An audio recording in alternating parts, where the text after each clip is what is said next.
आज सातारा नगर परिषद यांच्या मार्फत माननीय मुख्याधिकारी श्री अभिजित बापट साहेब, साहित्यरत्न लोकशाहीर अण्णाभाऊ साठे पूर्णाकृती पुतळा बसवणे समिती सर्व सदस्य आणि अधिकाऱ्यांची मीटिंग झाली। त्याच्यामध्ये प्रामुख्याने पुतळा बसवण्याच्या विषयावर चर्चा झाली आणि त्याच्यामध्ये एकंदरीत 1 तारखेच्या अगोदर पुतळा बसावा असं आमच्या सर्वांची माननीय मुख्याधिकारी यांच्याकडे मागणी केलेली आहे। प्रामुख्याने आता फक्त मुंबईमधून एक परमिशन राहिलेले आहेत, PWT आणि कला संचालनालयाची।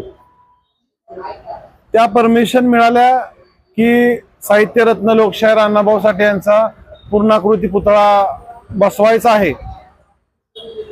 साहेबांनी सांगितले परमिशन मिळाल्या की लगेच आपण पुतळा बसवण्याचं काम हाती घेणार आहोत आणि सर्वांनी अपेक्षा ठेवलेली आहे की यावेळेस 1 ऑगस्टला साहित्यरत्न लोकशाहीर अण्णाभाऊ साठे यांची जयंती असते। त्या जयंतीनिमित्त आपल्या सातारकरांना, शाहूनगरवासियांना साहित्यरत्न लोकशाहीर अण्णाभाऊ साठे यांचा पूर्णाकृती पुतळा जयंतीला बसलेला असावा अशी अपेक्षा नगरपालिकेकडून ठेवलेली आहे आणि ती लवकरात लवकर पूर्ण होईल अशा आम्ही खात्रीशीर ग्वाही देतो।